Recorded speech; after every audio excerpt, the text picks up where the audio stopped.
نستعينه ونستغفره ونعوذ بالله من شرور أنفسنا ومن سيئات أعمالنا. من يهده الله فلا مضل له ومن يضلل فلا هادي له.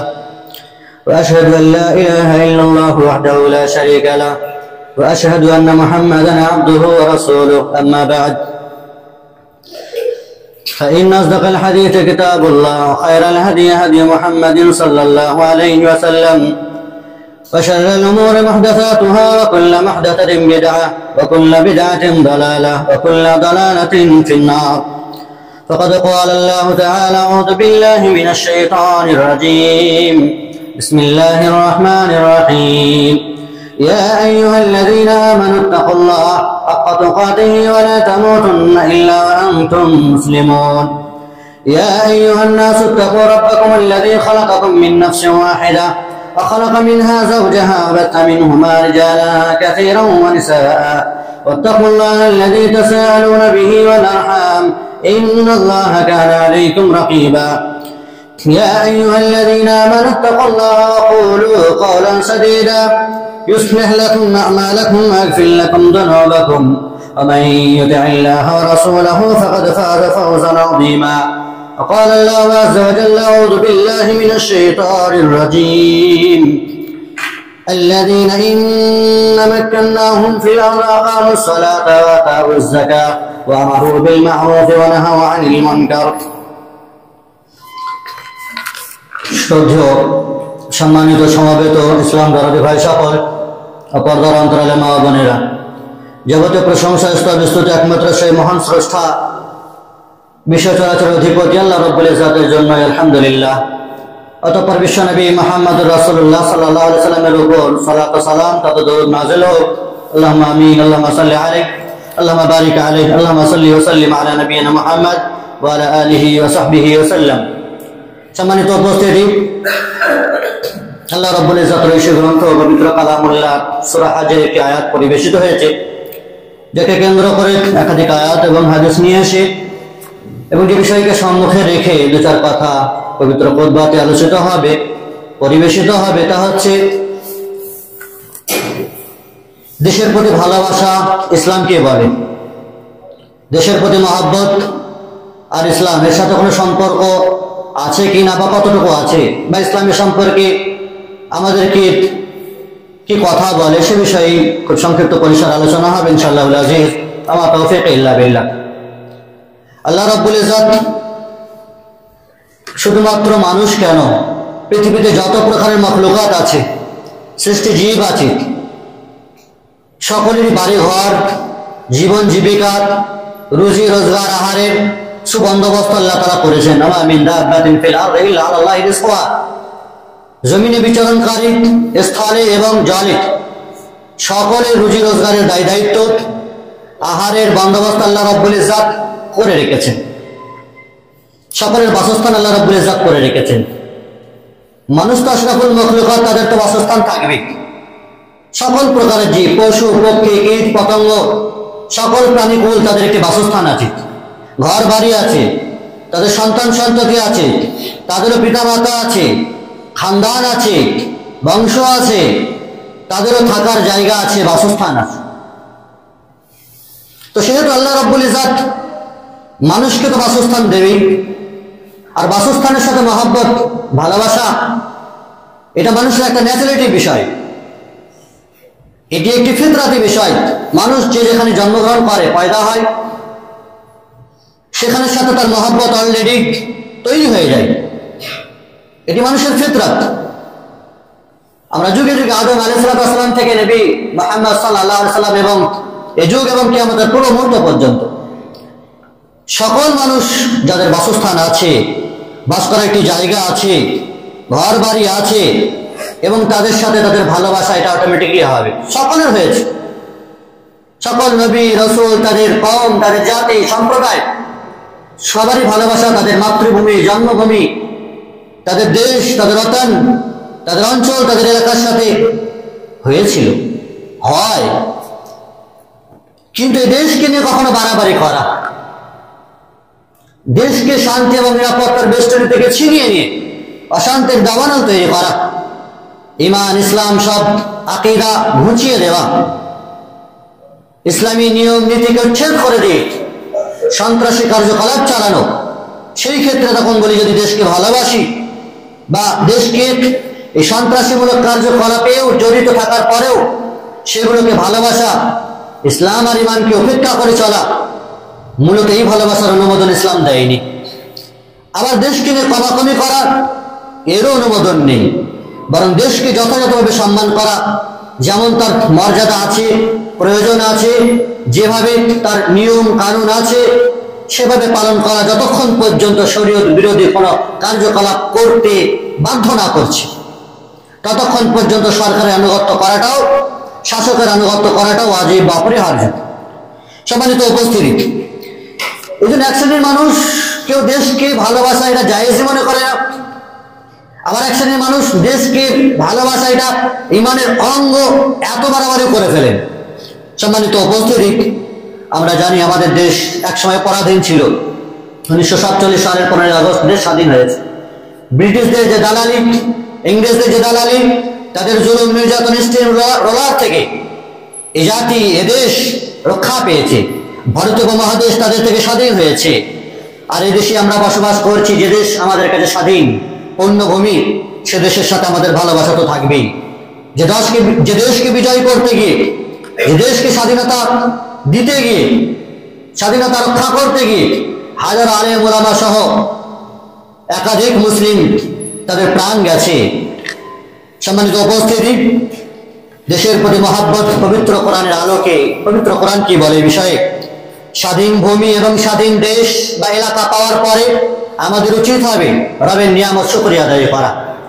আল্লাহ রাব্বুল ইজ্জত পরাধীনতা থেকে আমাদেরকে রক্ষা দিয়েছেন, ফলে সদা সর্বদাই রবের শুকরিয়া আদায় করতে হবে আমাদেরকে। আল্লাহ রাব্বুল ইজ্জত পবিত্র কোরআনে বলছেন, উযকুরু ইদ আনতুম কালিলুন মুস্তাদাফুনা ফিল আরদ তাখাফুনা আন ইয়াতাফাত্তাকাকুমুন নাস ফাআওয়াকুম ওয়া আইয়াদাকুম বিনাসরিহি ওয়া রাযাকাকুম মিনাত তাইয়্যিবাতি লাআল্লাকুম তাশকুরুন। হে নবী, স্মরণ করে সেই সময়কে যখন মক্কাতে তোমরা অবস্থান করছিলে, তোমাদের সংখ্যা অত্যন্ত কম ছিল, মাইনরিটি ছিল, তোমরা সংখ্যাধিক্য ছিলে না। সেই সময়ে জমিনে তোমরা বসবাস করছিলে, ভয় খাচ্ছিলে, ভয়ে ভীত সন্ত্রস্ত আতঙ্কিত তোমরা ছিলে যে কাফের মুশরিকেরা আমাদেরকে উচ্ছেদ না করে দেয়, দেশ থেকে বিতাড়িত না করে দেয়, আমাদের উপরে চরমভাবে জুলুম নির্যাতন স্টিম রোলার না চালায়। কিন্তু আল্লাহ রাব্বুল ইজ্জত তোমাদেরকে সাহায্য করে দেন, ফাআওয়াকুম ওয়া আইয়াদাকুম বিনাসরিহি। আল্লাহর চরম সাহায্য মাদার তোমাদের উপরে এলো, তোমাদেরকে রক্ষা করলেন, তোমাদের জন্য রুজির বন্দোবস্ত করলেন, যাতে করে তোমরা রবের শুকরিয়া আদায় করতে পারো। তাহলে যারা আজকে জুলুম নির্যাতন থেকে, নিষ্পেষণ থেকে পূর্ণভাবে জীবনযাত্রা চালাতে পারছে, স্বাধীনভাবে এদেশে বসবাস করতে পারছে, আল্লাহর দেওয়া রুজি রোজগার আহার খেতে পারছে, পড়তে পারছে, চলতে পারছে শান্তির সাথে, তাহলে তারা কতটা মুখাপেক্ষি আল্লাহ রাব্বুল ইজ্জতের শুকরিয়া আদায় করার, সেটাই তো ভেবে দেখা। সম্মানিত উপস্থিতি, মক্কার মুহাজির সাহাবায়ে কেরামরা যখন তাদের মাতৃভূমি ছেড়ে, জন্মস্থান ছেড়ে চিরতরের জন্য মদিনা ভূমিতে আগমন করলেন, মক্কাতে তাদের জমি জায়গা, তাদের পরিবার পরিজন, আত্মীয় স্বজন সবকিছুকে ছেড়ে দিয়ে জুলুম অত্যাচার থেকে বাঁচতে, নিজের আকীদাকে রক্ষা করতে, নিজের ইসলাম ঈমানকে রক্ষা করতে, রবের বিধানকে পূর্ণভাবে পালন করার স্বার্থে যারা মক্কাকে চিরতরের জন্য বিদায় জানালেন, আল বিদায় জানালেন, মদিনাতে আগমন করলেন, তাদের প্রশংসা, তাদের এই স্যাক্রিফাইস দিনের ক্ষেত্রে, তাদের কোরবানি, তার এই উৎসর্গ আল্লাহ রাব্বুল ইজ্জত বড়ই পছন্দ করেছিলেন। আল্লাহ রাব্বুল ইজ্জত সে বিষয়ে বলছেন, লিল ফুকারাইল মুহাজিরিন আল্লাযীনা উখরিজু মিন দিয়ারিহিম ওয়া আমওয়ালিহিম ইবতাগুনা ফাদলান মিনাল্লাহি ওয়া রিদওয়ানা। সেই সমস্ত ফকির অসহায় মুহাজিরিন যাদের ঘর বাড়ি থেকে বের করে দেওয়া হলো, তাদের মালধন থেকে তাদেরকে বের করে দেওয়া হলো, রবের সন্তুষ্টি অর্জনের জন্য তারা চলে এলেন। ওয়া ইয়ানসুরুনাল্লাহ ওয়া রাসূলাহু, আল্লাহ এবং তার রাসূলের সাহায্য করলেন, মানে দ্বীনের সাহায্য করলেন। উলাইকা হুমুস সাদিকুন, এরাই তো সত্যবাদী। আল্লাহ তাআলা এদের প্রশংসা করেছেন। সম্মানিত উপস্থিতি, জান এবং দেশের মহব্বতকে আল্লাহ রাব্বুল ইজ্জত একত্রিত হয়ে বর্ণনা করতে গিয়ে তিনি বলেছেন, জানের মহব্বত দেশের মহব্বতের সাথে মিলিয়ে দিয়েছেন। ওয়ালাউ কাতাবনা আলাইহিম মান ইকতুলু আনফুসাকুম বিখুরুজি মিন দিয়ারিকুম, যদি আমি তাদেরকে বলতাম, তাদের উপরে ফরজ করে দিতাম যে তোমরা আত্মহত্যা করো অথবা তোমরা তোমাদের বাড়ি ঘর থেকে বেরিয়ে যাও, মা ফাআলুহু ইল্লা কালিলুম মিনহুম, খুব কম সংখ্যক মানুষ এই বিধান মানত, বেশিরভাগ মানুষ আল্লাহর এই বিধানকে মানত না, এই অর্ডারকে মানত না। তবে হ্যাঁ, ওয়ালাউ আন্নাহুম ফাআলু মা ইউআযুনা বিহি, যদি তারা করতো তাদেরকে যে আদেশ করা হয়, নসিহত করা হয়, তাহলে এটা তাদের জন্য উত্তম হবে। লাকানা খায়রান লাহুম ওয়া আশাদ্দা তাসবীতা, এবং তারা স্বতন্ত্রভাবে মজবুত এবং দৃঢ়তার সহিত তাদের অবস্থান থাকতো। সম্মানিত উপস্থিতি, আল্লাহ রাব্বুল ইজ্জত মানুষের দেশের সাথে ভালোবাসার কথা বলতে গিয়ে বর্ণনা করেছেন, قل إن كان آباؤكم وأبناؤكم وإخوانكم وأزواجكم وعشيرتكم وأموال اقترفتموها وتجارة تخشون كسادها ومساكن ترضونها أحب إليكم من الله ورسوله وجهاد في سبيله فتربصوا حتى يأتي الله بأمره। হে নবী, আপনি তাদেরকে বলে দিন যে তোমাদের পিতা মাতা, তোমাদের সন্তান সন্ততি, তোমাদের ভাই বোন, তোমাদের আত্মীয় স্বজন, পাড়া প্রতিবেশী এবং তোমাদের সেই সমস্ত মাল সম্পদ যেগুলো তোমরা ব্যবসা বাণিজ্য করো, যে মাল ধন উপার্জন করো, যে ব্যবসা বাণিজ্য করো যেগুলো ধ্বংস হয়ে যাওয়ার আশঙ্কা থাকে, এবং তোমাদের বাসস্থান যেগুলোকে তোমরা মহাব্বত করা ভালোবাসো, তোমাদের ভিটে মাটি, তোমাদের দেশ, তোমাদের অঞ্চল যেটাকে তোমরা ভালোবাসো, আহাব্বা ইলাইকুম মিনাল্লাহি ওয়া রাসূলিহি, যদি আল্লাহ এবং তার রাসূলের চাইতে বেশি প্রিয় হয় তাহলে কিন্তু সমস্যা রয়েছে। তাহলে অপেক্ষা করো, তোমাদের দেশ, তোমাদের মাটি বাড়ি আর তোমাদের অঞ্চল, তোমাদের পাড়া প্রতিবেশী, পিতা মাতা, আত্মীয় স্বজন, সন্তান সন্ততি গুলো যদি আল্লাহ এবং তার রাসূলের চাইতে বেশি প্রিয় হয়, তোমার বাসস্থান বেশি প্রিয় হয়, তাহলে অপেক্ষা করো, ইন্তজার করো আল্লাহ রাব্বুল ইজ্জতের শাস্তি, হাত্তা ইয়াতি আল্লাহু আমরি ওয়াল্লাহু লা ইয়াহদিল কওমাল ফাসিকিন। আল্লাহ ফাসিক কওমকে, এই পাপী কওমকে কখনো হেদায়েত দান করে না। সম্মানিত উপস্থিতি, এই আয়াত থেকে সুস্পষ্ট আমরা আমাদের বাসস্থানকে ভালোবাসবো, সেটি ঈমান এবং আকীদার স্বার্থে, ইসলামের স্বার্থে। আল্লাহ এবং নবী রাসূলের চাইতে বেশি প্রিয়তম আমাদের বাসস্থান হতে পারে না, আমাদের ভিটে মাটি হতে পারে না, আমাদের জানমাল হতে পারে না।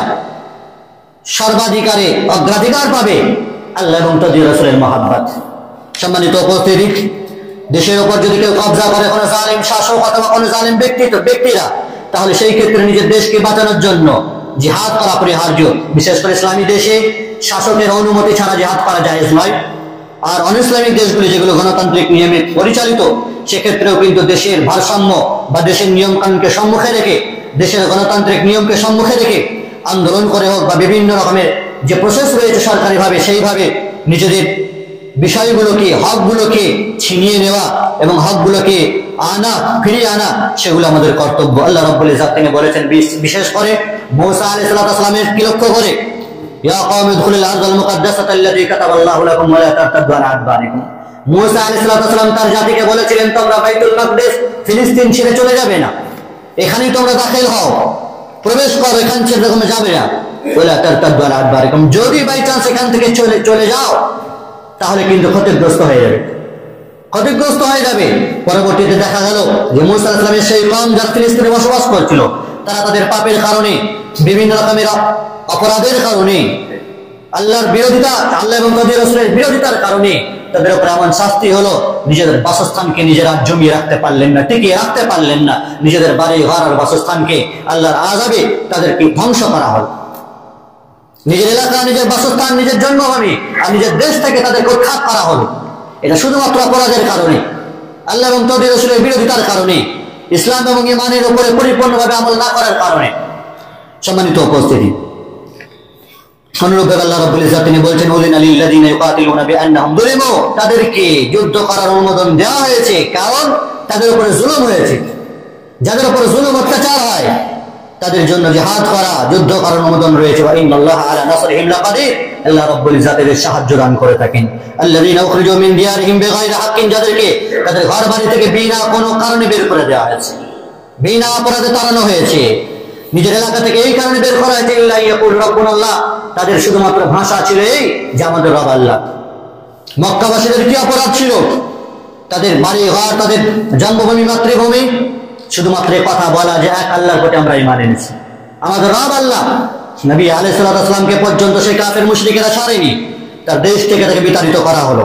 সম্মানিত উপস্থিতি, পরবর্তীতে ইব্রাহিম আলাইহিস সালাম তিনি তার প্রিয় শহর মক্কাকে আবাদ করার জন্য যখন ইসমাঈল আলাইহিস সালামকে ছেড়ে গেলেন, হারামের পাশে ছেড়ে গেলেন, তখন তিনি এই কথা বলেছিলেন, রব্বানা ইন্নী আসকানতু মিন যুররিয়াতি বিওয়াদিন গায়রি যী যারইন ইনদা বাইতিকাল মুহাররাম, হে আল্লাহ, আমি আমার সন্তানকে তোমার এই ঘর, এই মক্কা শহর যেখানে গাছপালা নেই, পশু পাখি নেই, বাঞ্জার জমি, পানি নেই, মানুষ নেই, জনগণ নেই, এই জায়গাটা আমি ছেড়ে গেলাম যেটা বাইতুল্লাহর পাশে।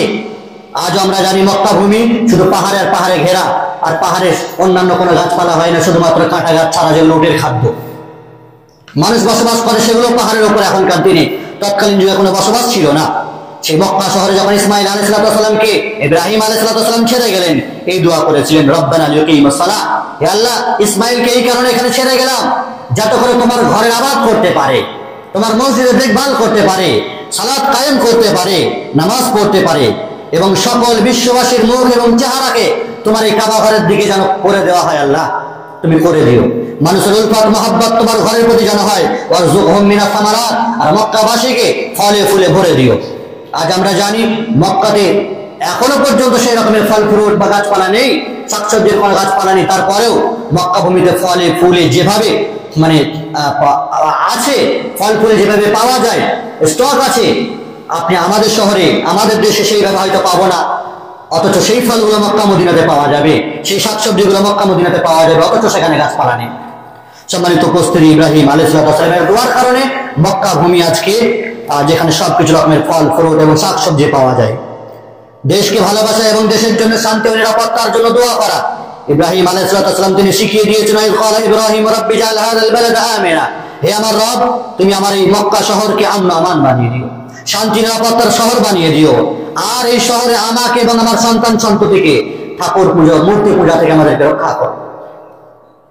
আমার শহরকে, আমার দেশকে, আমার এলাকাকে আল্লাহ মূর্তি পূজা থেকে রক্ষা করো, আমাকে বাঁচাও, শিরকের দ্বারস্থ যেন আমরা না হই, তোমার ঘরকে যেন আবাদ করতে পারি, এই শহর যেন ছিনতাইয়ের শহর না হয়। আমরা জানি ইসলাম আসার পূর্বে মক্কা শহরের কি অবস্থা ছিল, চুরি ডাকাতি, লুটপাট, রক্তপাত, খুন খারাপি এগুলো আম বিষয় ছিল। মানুষ হজ করতে যেত তৎকালীন যুগেও, ইসলাম আসার পূর্বেও উলঙ্গ অবস্থায় মানুষ হজ করতো, তওয়াফ করতো কাবা ঘরকে। সেই সময়েও বিভিন্ন রকমের মানুষেরা চুরি ডাকাতি করতো, হাজিদের মাল ধন এবং তাদের খাবার এগুলো লুটপাট করতো। সম্মানিত উপস্থিতি, সেই সমস্ত অবস্থান থেকে আল্লাহ রাব্বুল ইজ্জত ফিরিয়ে এনেছেন, আজ শান্তি এবং নিরাপত্তার শহর হয়ে গেছে। না আছে চুরি, না আছে ডাকাতি, না আছে খুন খারাপি, না আছে ছিনতাই, না আছে গুন্ডাগর্দি, না আছে দাঙ্গাবাজি, না আছে জুলুমবাজি, চাঁদাবাজি, না সিন্ডিকেটদের কোনো রকমের সন্ত্রাসমূলক কর্মকাণ্ড, কিছুই নেই।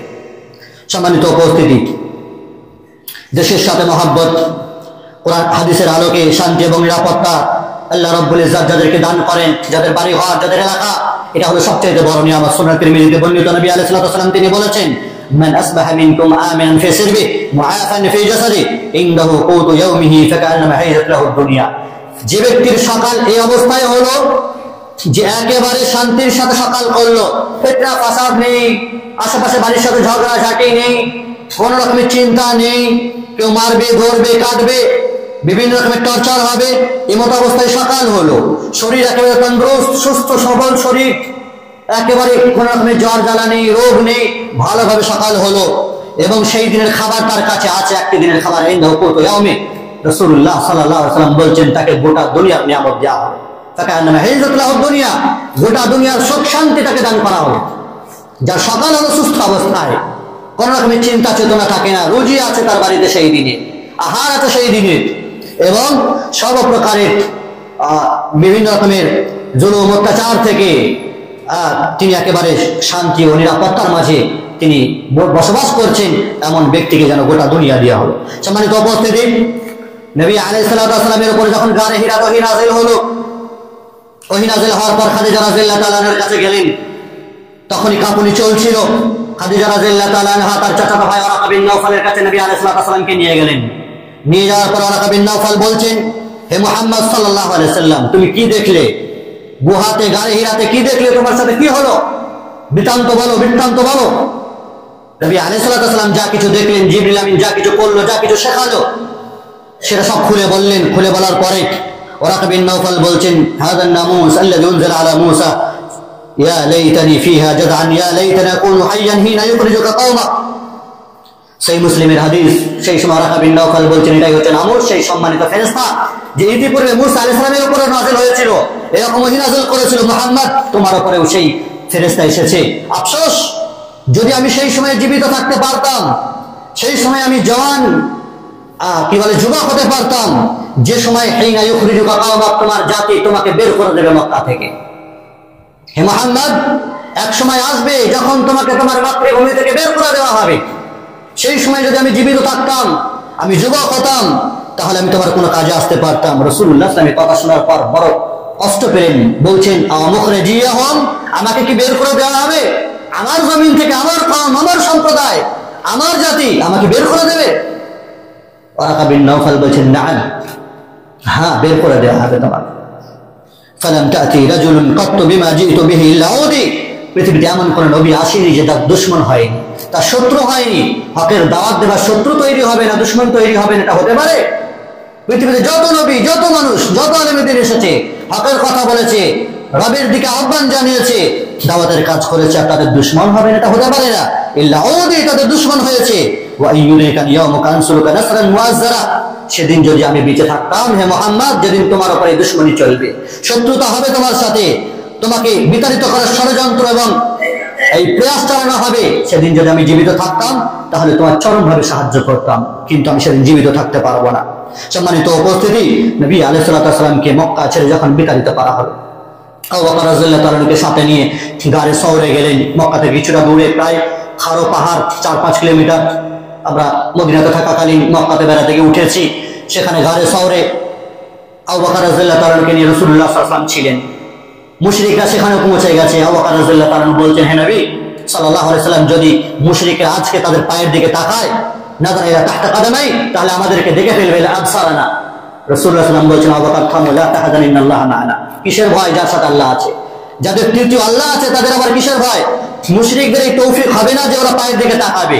এখানেই আছেন আবু বকর আর রাসূল সাল্লাল্লাহু আলাইহি ওয়াসাল্লাম, কিন্তু ওরা উপরের দিকে তাকাচ্ছে, সাইডে তাকাচ্ছে, এই তৌফিক তাদের হবে না। আল্লাহ রাব্বুল ইজ্জত হেফাজত করলেন। আলহামদুলিল্লাহ রাব্বিল আলামিন, ওয়াল আখিরাতু লিল মুত্তাকিন, ওয়াসসালাতু ওয়াসসালামু আলা নাবিয়িনা মুহাম্মাদিন ওয়া আলা আলিহি ওয়া সাহবিহি আজমাইন, মান তাবিআহুম বিইহসানিন ইলা ইয়াউমিদ্দিন। বা'দ। সম্মানিত উপস্থিতি, যে কথা বলছিলাম, নবী আলাইহিস সালাতু ওয়াসসালামকে যখন মক্কা ছেড়ে চলে যেতে হলো, চরম কষ্টকর, তার কাছে বেদনাদায়ক, মর্মাহত হলেন যে আমার জাতি, আমার জন্মভূমি, সেখান থেকে আমাকে বের করে দেওয়া হচ্ছে। মক্কার দিকে তাকিয়ে বলেছিলেন, সহিহ ইবনে হিব্বানের হাদিস, মা আতিয়াবাকা মিন বালাদাতিন ওয়া হাব্বাকা ইলাইয়া লাউলা আন্না কওমি আখরিজুনি মিন মা সাকানতু গায়রা।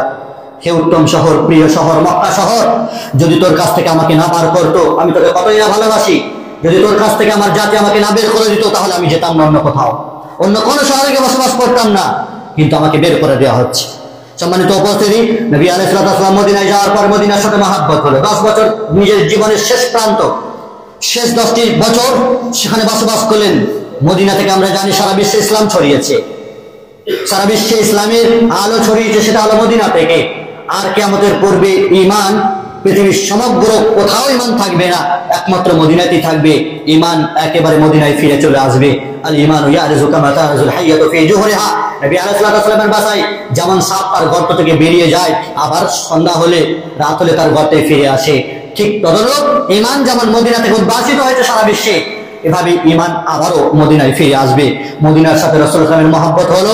তিনি যখন মদিনা শহর ছেড়ে কোথাও যুদ্ধের জন্য যেতেন, উহুদে যেতেন অথবা বদরে যেতেন, বিভিন্ন শহরে যখন কোথাও সফর করতেন, আনাস রাদিয়াল্লাহু তাআলা আনহু রাসূল সাল্লাল্লাহু আলাইহি ওয়াসাল্লামের খাদেম, তিনি বলছেন, সফর থেকে যখন ফিরতেন, ইলা জুদুরাতিল মদিনা, মদিনার দেওয়ালগুলো যখন রাসূল সাল্লাল্লাহু আলাইহি ওয়াসাল্লাম দেখতে পেতেন, তখন তার বাহনকে, সওয়ারিকে আরো তেজ করে নিতেন, যে তাড়াতাড়ি করে আমি আমার শহরে ঢুকবো। এই জন্য এখান থেকে শিক্ষা, যে বা যারা বিভিন্ন কর্মসূত্রে বাইরে যান, চাকরি বাকরি, ব্যবসা বাণিজ্য সূত্রে বাইরে কাজ মিটলে তাড়াতাড়ি বাড়ি ফেরা দরকার। বাড়িতে পরিবার আছে, বাড়িতে শান্তি আছে, নিরাপত্তা আছে, সকলের দায় দায়িত্ব আছে। বিভিন্ন রকমের বাজারে ফেতনা, বাইরের ফেতনা থেকে আপনি রক্ষা পাবেন। বাড়ির প্রতি মহব্বত, ভালোবাসা থাকা দরকার, তবেই অন্যায় কাজকর্ম থেকে আপনি রক্ষা পেতে পারবেন, বিভিন্ন রকমের গুনাহ থেকে আপনি রক্ষা পেতে পারবেন। রাসূলুল্লাহ সাল্লাল্লাহু আলাইহি ওয়াসাল্লাম মদিনার দেওয়ালগুলো দেখলেই তাড়াতাড়ি করে বাহন নিয়ে চলে আসতেন। সম্মানিত উপস্থিতি, রাসূলুল্লাহ সাল্লাল্লাহু আলাইহি ওয়াসাল্লাম নিজের শহর, নিজের দেশের জন্য দোয়া করতেন। তিনি দোয়া করতেন এভাবে, আল্লাহুম্মা ইন্নী ওয়াহরমা মা বাইনা লাবাতাই। যখন উহুদ পাহাড় যেটি মদিনাতে অবস্থিত, তিনি বলতেন, হাযা জাবালুল উহুদ ইউহিব্বুনা নুহিব্বু। এই উহুদ পাহাড়কে আমরা ভালোবাসি, আর উহুদ আমাদেরকে ভালোবাসে। আর এই দুই পাহাড়ের মধ্যবর্তী শহর মদিনা, যাকে আমি হারাম করলাম, যেমন মক্কাকে হারাম করেছেন ইব্রাহিম আলাইহিস সালাম, আল্লাহ এই মদিনার, আল্লাহুম্মা বারিক লানা ফি সুআইনা মুদিনা, মদিনার এই ওজন, তারাজু, দাঁড়িপাল্লা, তাদের ব্যবসা বাণিজ্য তুমি বরকত দান করো। সম্মানিত উপস্থিতি, দেশের মাটির একটি গুরুত্ব আছে, প্রত্যেকটি শহরের একটি মাটি, যে এখানে বসবাস করেছে, জন্মগ্রহণ করে, তার গুরুত্ব আছে। নবী আলাইহিস সালাম বলেছেন, সহিহ বুখারীর হাদিস, নবী আলাইহিস সালাম যখন ঝাড়ফুঁক করতেন, কারণ নবী সাল্লাল্লাহু আলাইহি ওয়াসাল্লাম ফির রুকিয়া ইয়াকুলু ফির রুকিয়া তুরবাতু আরদিনা ওয়া রিকাতু বা'দিনা ইউশফা সাকিমুনা বিইذن রাব্বিনা। তিনি যখন ঝাড়ফুঁক করতেন, দম করতেন, তখন তিনি তার মাটিকে নিতেন, যেখানে বসবাস করতেন সেখানকার মাটি নিতেন, বলতেন আমাদের দেশের মাটি, আমার কিছু থুতু, যেটা আমাদের মাঝে যারা অসুস্থ আছে তাদেরকে সুস্থতা দান করবে। এই জন্য ঝাড়ফুঁক করার সময়, দম করার সময় হালকা থুতু বার করা যায়, সেটা পানিতে করুক, তেলে করুক আর শরীরে করুক, হালকা থুতু বার করা যায়। এবং হালকা মাটি নিয়েও কোনো ক্ষতবিক্ষত স্থানে সেটা লাগানো যায়, জায়েজ, এটি সহিহ বুখারী হাদিস দ্বারা প্রমাণিত। ইশফা শাকীমুনা বিইذن রাব্বিনা, এটা রবের অনুমতিতে আল্লাহ তাআলা আমাদের মাঝে যারা অসুস্থ আছে তাদেরকে সুস্থতা দান করবেন। সম্মানিত উপস্থিতি, তবে দেশের প্রতি ভালোবাসার ক্ষেত্রে একটি হাদিস রয়েছে, এই হাদিসটি বানাওয়াট, ভিত্তিহীন, মওযু, হুব্বুল ওয়াতানি মিনাল ঈমান, দেশকে ভালোবাসা ঈমানের অঙ্গ। এটি নবী আলাইহিস সালাতু ওয়াস সালামের কথা নয়। দেশকে ভালোবাসা ঈমানের অঙ্গ এরকম কোনো হাদিস নেই। তবে অবশ্যই যে যেখানে বসবাস করছে তার সাথে মহব্বত অটোমেটিক্যালি ফিতরাতি বিষয় হয়ে যায়, এতে কোনো গুনাহ নেই, এতে কোনো পাপ নেই, এটা মানুষের ফিতরাতি বিষয়। গুনাহ এবং পাপ হচ্ছে যে দেশের সাথে মহব্বত করতে গিয়ে আপনি দেশের সর্বপ্রকারের শিরক ও বিদআতের সাথে আপোষ করে নিয়েছেন। দেশের প্রতি ভালোবাসা দেখাতে গিয়ে দেশের অনইসলামিক কালচার, সভ্যতা, সংস্কৃতি, হিন্দু রসম রেওয়াজ যেগুলোকে আপনি আপন করে নিয়েছেন, সাম্প্রদায়িকতা রক্ষার নামে আপনি সেগুলোকে আপন করে নিয়েছেন। আর ইসলাম ঈমান আপনার চুলোই যাক গে যাক, সেদিকে আপনি পরোয়া করেননি, তখনই সেটি গুনার বিষয়। নচেত দেশের সাথে ভালোবাসা এটি মানুষের ফিতরাতি বিষয়। দেশের প্রতি পূর্ণ ভালোবাসার মানে হলো এই যে, বিশেষ করে আমরা দেখে থাকি 15ই আগস্ট স্বাধীনতা দিবসকে কেন্দ্র করে, আরো অন্যান্য দিবসকে কেন্দ্র করে গান বাজনা অশালীন বিভিন্ন রকমের কার্যকলাপ, সেখান থেকে যদি আপনি রক্ষা পান, সেখান থেকে যদি আপনি হেফাজত থাকেন, দূরে থাকেন, তবেই হলো দেশের প্রতি ভালোবাসা। দেশের মানুষকে কষ্ট দেওয়া, নোংরামি প্রসার করা, এটা দেশের প্রতি মহব্বত নয়, ভালোবাসা নয়।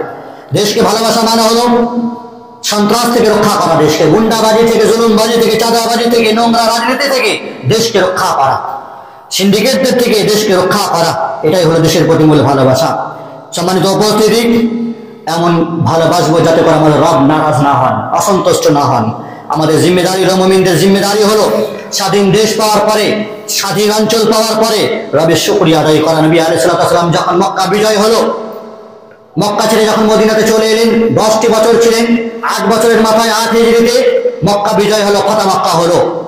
মক্কা বিজয় হলো, সেদিন কাফির মুশরিকদেরকে পারলে নবী আলাইহিস সালাম কচুকাটা করতে পারতেন, কিন্তু করেননি। সেদিন তিনি দরদ দেখিয়েছিলেন, রহমতের নবী রহমত উজাগার করেছিলেন, লা তাসরিবা আলাইকুমুল ইয়াউম ইযহাবু ওয়া আনতুম তুলাকা, যাও আজকে সকালেই স্বাধীন, কোন রকমের বদলা নেওয়া হবে না। সেদিন নবী আলাইহিস সালাম বলেছিলেন, সহিহ মুসলিমে বর্ণিত, লা ইলাহা ইল্লাল্লাহু ওয়াহদা আনজাযা ওয়াহদাহু ওয়া নাসারা আবদাহু ওয়া হাদামাল আহজাবা ওয়াহদা, যেটি হজ অথবা উমরা করার সময় সাফা পাহাড়ে দাঁড়িয়ে এই দোয়াটি পাঠ করতে হয়। মক্কা যেদিন বিজয় হলো, নবী আলাইহিস সালাম এই দোয়া বলেছিলেন, আল্লাহ ছাড়া সত্য কোনো উপাস্য নেই, তিনি তার ওয়াদাকে পূরণ করেছেন। যে মক্কা থেকে এক সময় আমাকে বিতাড়িত করা হলো, সেই মক্কা আজ আমার হাতের মুঠোয়, সেই মক্কা দেশ, প্রিয় মাতৃভূমি, আজ 8 বছর পরে আমার হাতে, সেখানকার শাসক আমি।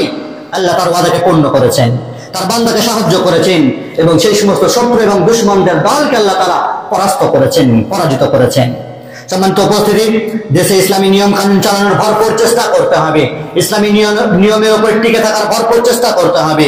সূরা হজ আল্লাহ তাআলা বলেছেন, আল্লাযীনা ইন্না মাক্কান্নাহুম ফিল আরদি আকামুস সালাতা ওয়াজ যাকাত ওয়া আমারু বিল মা'রুফ ওয়া নাহাউ আনিল মুনকার ওয়া লিল্লাহি আকিবাতুল উমুর।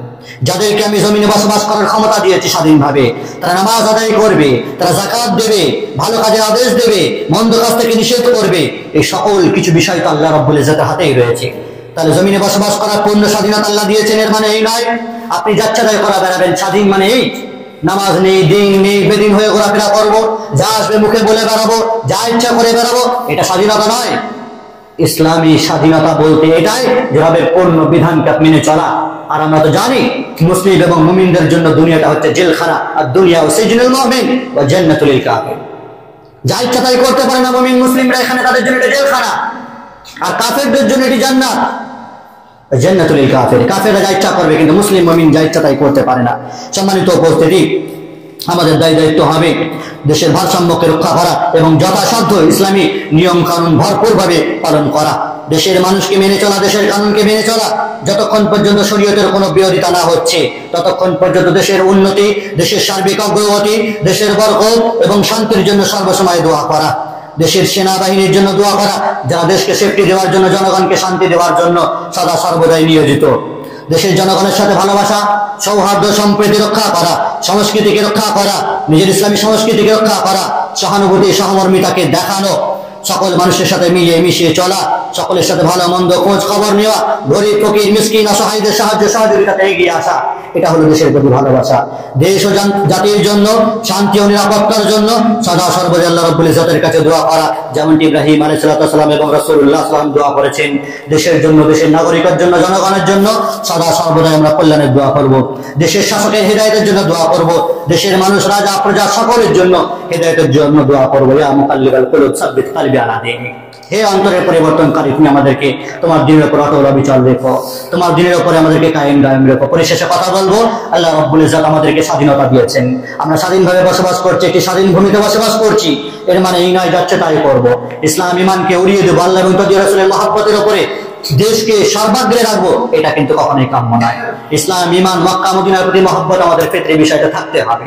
তারপরে আমাদের দেশের প্রতি মহব্বত, ন্যাচারালিটি বিষয়টা থাকবে। কিন্তু আল্লাহ এবং তার রাসূলের উপরে বেশি মহব্বত যেন দেশ না হয়।